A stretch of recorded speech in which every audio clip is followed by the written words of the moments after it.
I understand and I believe we all understood as well that the debts on our shoulders are more bigger than this we are offering today to our high professor. But this procedure is will just be a form of prayer. Let me say it's a prayer. And we're going to say that together. So, as a plea and what do I say? So, pledge to Almighty Allah to continue to be with our professor. And also, mashallah. So, I'm going to use that tone and form of Mulana Sheikh Hadam when he was praying for Sheikh Kamaluddin Al-Adabi rahimahullah. He said, Ya Kamalan Hasa Fadilan Ayyaka Allah Ta'ala. But today we're going to say, Ya Khadija Usiti Fadilan Ayyaki Allah Ta'ala.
As we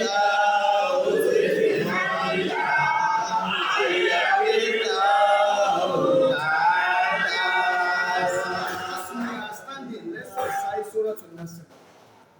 And we believe this will take a long.